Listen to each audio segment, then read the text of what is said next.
जय हिंद दोस्तों, कैसे हैं आप सभी। आई होप सभी ठीक होंगे। तो जैसा कि आप सभी जानते हैं कि हम पॉलिटी की लेक्चर सीरीज चला रहे हैं, जिसके अंतर्गत पिछले वीडियो में हमने राष्ट्रपति से संबंधित जितने भी संवैधानिक प्रावधान थे उनको विस्तार से समझ लिया था। ठीक है, वो वीडियो जरूर जाके देख लीजिएगा, आप प्ले लिस्ट में डला हुआ है। और अब हम आज के इस वीडियो में राष्ट्रपति के व्यक्तिगत कार्यों को देखेंगे, जिनसे अक्सर एग्जाम्स में क्वेश्चन बन जाते हैं।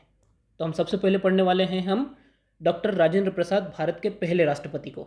ओके, तो ये कहाँ से थे, तो ध्यान रखना है डॉक्टर राजेंद्र प्रसाद बिहार से थे। ये बिहार पीएससी ने इसको कई बार एग्जाम्स में पूछा है, इसलिए इसको ध्यान रखना है कि ये कहाँ से थे, तो बिहार से थे। भारत के एकमात्र राष्ट्रपति थे जिन्होंने 2 कार्यकालों तक राष्ट्रपति पद पर कार्य किया।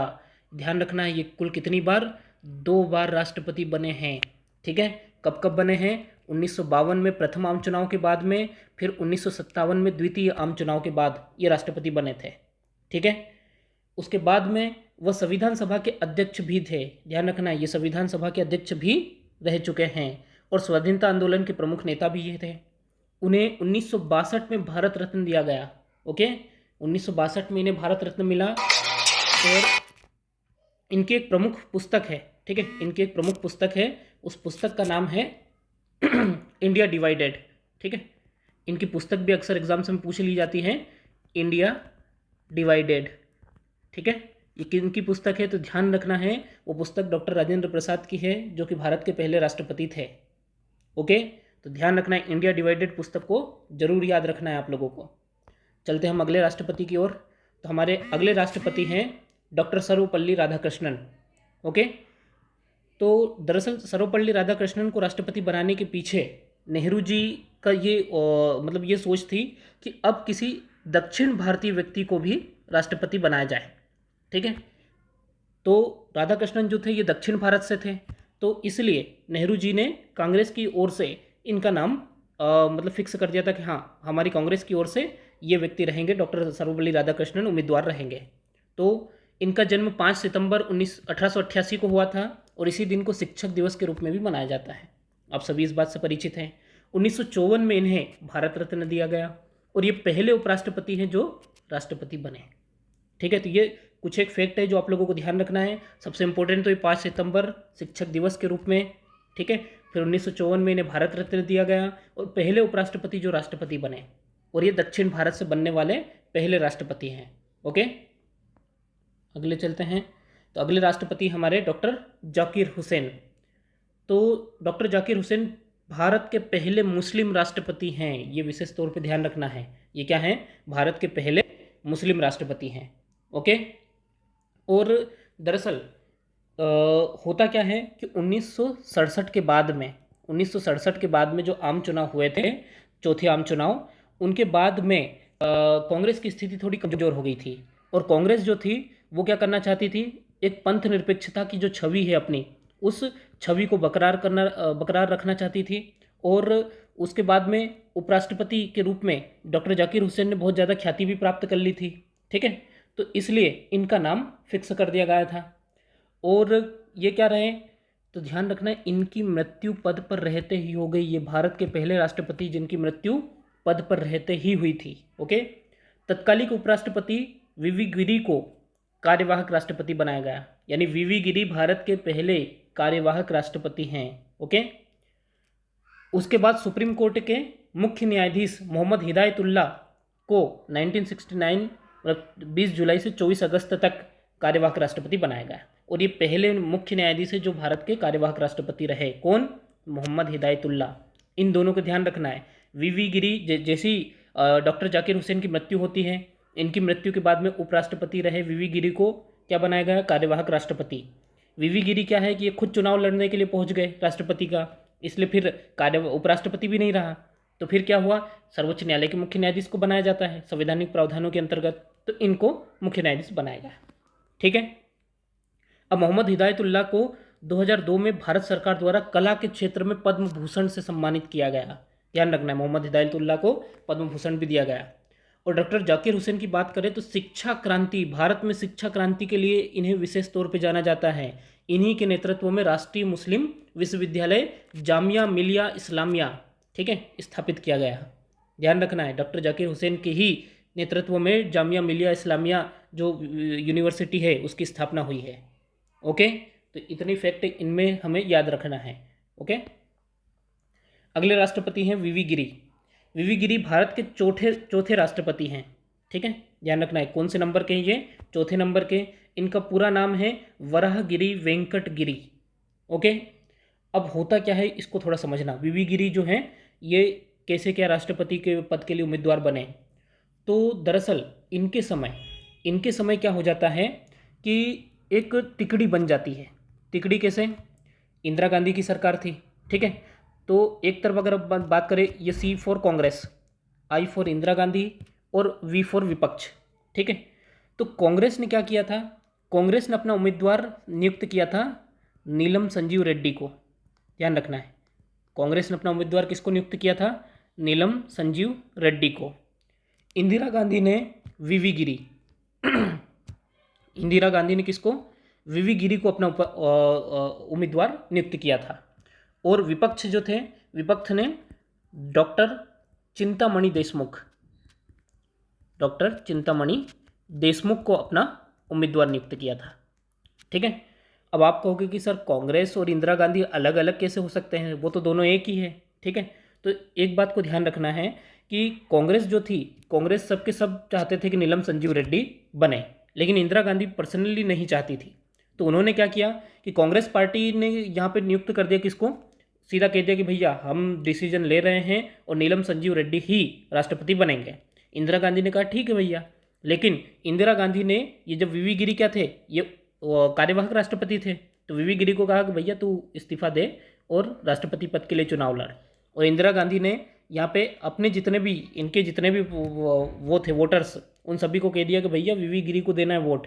और नीलम संजीव रेड्डी, कांग्रेस के चेहरा होने के बावजूद, कांग्रेस को बहुमत होने के बावजूद नीलम संजीव रेड्डी हार गए। ये पहले सोचना कितने बदनसीब राष्ट्रपति हैं कि यहाँ पे जिस सरकार का बहुमत है, आमतौर पे यही होता है ना कि भाई जैसे वर्तमान में मोदी सरकार को बहुमत है, मोदी सरकार जिसका नाम ले देंगे राष्ट्रपति के लिए वो बिल्कुल राष्ट्रपति बन जाएगा। ऐसे ही उस समय कांग्रेस का बहुमत था, लेकिन कांग्रेस का बहुमत होने के बावजूद भी हार गए। इस बात से अंदाजा लगा लेना। ठीक है, कि इंदिरा गांधी कितनी पावरफुल थी, कि इंदिरा गांधी ने अपने पर्सनल कैंडिडेट वीवी गिरी को जिता दिया था। ओके, तो ये ध्यान रखना, इस तरीके से ये राष्ट्रपति बने थे वीवी गिरी।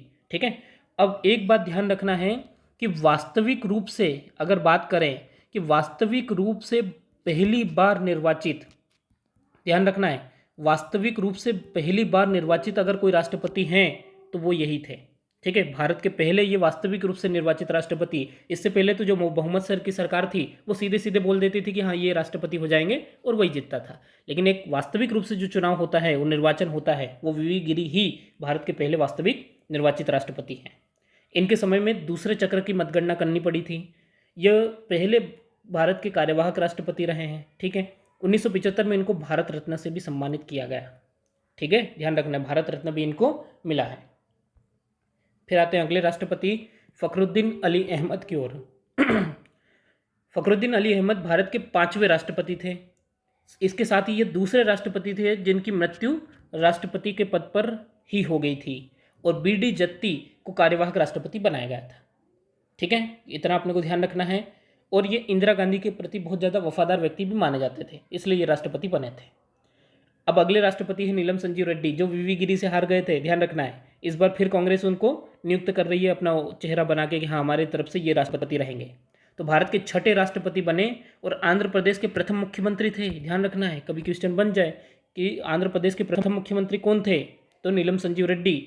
और ये भारत के 6ठे राष्ट्रपति, वो भारत के ऐसे राष्ट्रपति थे जिन्हें राष्ट्रपति के उम्मीदवार होते हुए प्रथम बार विफलता मिली। बिल्कुल, अभी मैंने समझाया। और दूसरी बार उम्मीदवार बनाए जाने के बाद वह राष्ट्रपति पद पर निर्वाचित हुए थे। ओके, और हाँ ध्यान रखना है, ये जो नीलम संजीव रेड्डी ये लोकसभा के अध्यक्ष भी रह चुके हैं। ठीक है, ये क्या है, लोकसभा के अध्यक्ष भी रह चुके हैं। ओके, और दूसरी बात, ये मतलब इनके क्या बोलते हैं, विपक्ष में कोई खड़ा ही नहीं हुआ था। ओके, ये सर्वसम्मति से बनने वाले राष्ट्रपति हैं, कोई विपक्ष में कोई उम्मीदवार खड़ा ही नहीं हुआ था। ठीक है, सीधे ये अकेले राष्ट्रपति बन गए थे। ओके, अगले आते हैं ज्ञानी जैल सिंह। राष्ट्रपति बनने से पहले वो पंजाब के मुख्यमंत्री और केंद्र में मंत्री भी रहे थे। भारतीय डाकघर से संबंधित विधेयक पर उन्होंने पॉकेट वीटो का प्रयोग किया था। ध्यान रखना है, इन्होंने जो राजीव गांधी सरकार थी, राजीव गांधी सरकार ने उस समय डाकघर संबंधी विधेयक पारित करवाया था, लेकिन उस पर इन्होंने पॉकेट वीटो का प्रयोग कर लिया था और साइन नहीं की थी। उनके राष्ट्रपति कार्यकाल में बहुत सी घटनाएं घटी, जैसे operation blue star, Indira Gandhi की हत्या और 1984 में सिख विरोधी दंगे। ओके, अगले राष्ट्रपति पढ़ते हैं हम। अगले हैं आर वेंकटरमण। 1984 से 1987 तक ये भारत के उपराष्ट्रपति रहे थे। वह एक भारतीय वकील, स्वतंत्रता सेनानी और महान राजनेता भी रहे हैं। उन्होंने अपने राष्ट्रपति कार्यकाल में सर्वाधिक प्रधानमंत्री को उनकी शपथ दिलाई। ध्यान रखना है, कितने सर्वाधिक प्रधानमंत्री को ये शपथ दिलाते हैं अपने राजकाल में। डॉक्टर शंकर दयाल शर्मा, वो अपने राष्ट्रपति पद से पहले भारत के 8वें उपराष्ट्रपति थे। 1956 से 67 तक वह कैबिनेट मिनिस्टर भी रहे। इंटरनेशनल बार एसोसिएशन ने उनको लीगल प्रोफेशन में बहु उपलब्धियों के कारण living legend of law award of recognition दिया था। ओके, तो ये डॉक्टर शंकर दयाल शर्मा थे। के आर नारायण, भारत के प्रथम दलित राष्ट्रपति हैं। ये प्रथम मलयाली व्यक्ति थे जिन्हें देश का सर्वोच्च पद प्राप्त हुआ।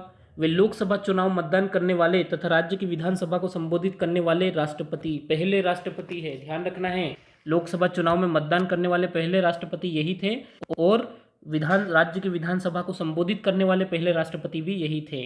Okay, doctor APJ Abdul Kalam, ये मिसाइल मैन के नाम से प्रसिद्ध थे, आप सभी इस बात से परिचित थे। वह भारत के पहले वैज्ञानिक थे जिन्होंने राष्ट्रपति पद को संभाला। भारत के पहले राष्ट्रपति जो सर्वाधिक मतों से जीते थे। उनके निर्देशन में रोहिणी उपग्रह, अग्नि, पृथ्वी मिसाइलों का सफल प्रक्षेपण किया गया। यहाँ तक कि 1974-1998 में भारत के परमाणु परीक्षण में उनका महत्वपूर्ण योगदान रहा। 1997 में उन्हें भारत रत्न दिया गया। मैं कह रहा हूँ भारत रत्न वाले राष्ट्रपति जरूर याद रख लेना, क्योंकि उनसे क्वेश्चन बन जाते हैं कि किनको किनको भारत रत्न मिला है। ओके, इनकी कुछ पुस्तकें थी, जैसे अग्नि की उड़ान, ठीक है, फिर इंडिया 2020, तो ऐसी कुछ पुस्तकें जिनसे क्वेश्चन बन जाते हैं। तो प्रतिभा सिंह पाटिल अगले राष्ट्रपति, वह राष्ट्रपति बनने से पहले राजस्थान की राज्यपाल रही थी। 1962 से 85 तक वह 5 बार महाराष्ट्र की विधानसभा की सदस्य रही और 1991 में लोकसभा के लिए अमरावती से चुनी गई। इतना ही नहीं, सुखोई विमान उड़ाने वाली पहली महिला राष्ट्रपति है ये, ठीक है, सुखोई विमान उड़ाने वाली। अगली बात करें तो भारत की पहली महिला राष्ट्रपति भी यही हैं, ठीक है, ध्यान रखना है। भारत की पहली महिला राष्ट्रपति कौन है? तो पहली महिला राष्ट्रपति बनने का जो क्या बोलते हैं उसको, उपाधि या सम्मान है, वो इन्हें प्राप्त हुआ है। प्रणब मुखर्जी राष्ट्रपति चुनाव लड़ने से पहले केंद्र सरकार के वित्त मंत्री पद पर रहे। 1997 में सर्वश्रेष्ठ सांसद का पुरस्कार जीता। 2008 में भारत का दूसरा सबसे बड़ा असैनिक सम्मान पद्म विभूषण प्रदान किया गया और 2019 में इन्हें भारत रत्न भी दिया गया। ध्यान रखना है, इनको भारत रत्न कब मिला है? 2019 में इन्हें भारत रत्न भी प्रदान किया जा चुका है।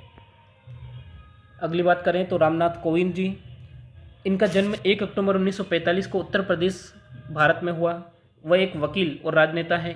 भारत के 14वें राष्ट्रपति हैं, ठीक है। रामनाथ कोविंद 25 जुलाई 2017 को राष्ट्रपति बने और भारतीय जनता पार्टी के सदस्य रहे। राष्ट्रपति बनने से पहले बिहार के पूर्व गवर्नर थे। राजनीतिक समस्याओं के प्रति उनके दृष्टिकोण ने उन्हें राजनीतिक स्पेक्ट्रम में प्रशंसा दिलाई।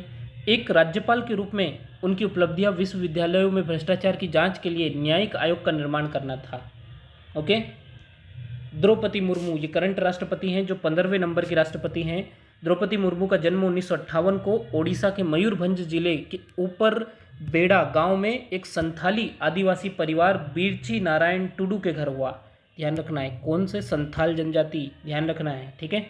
झारखंड की पूर्व राज्यपाल रही हैं। 2007 में ओडिशा विधानसभा द्वारा सर्वश्रेष्ठ विधायक के लिए नीलकंठ पुरस्कार से सम्मानित किया गया था इन्हें।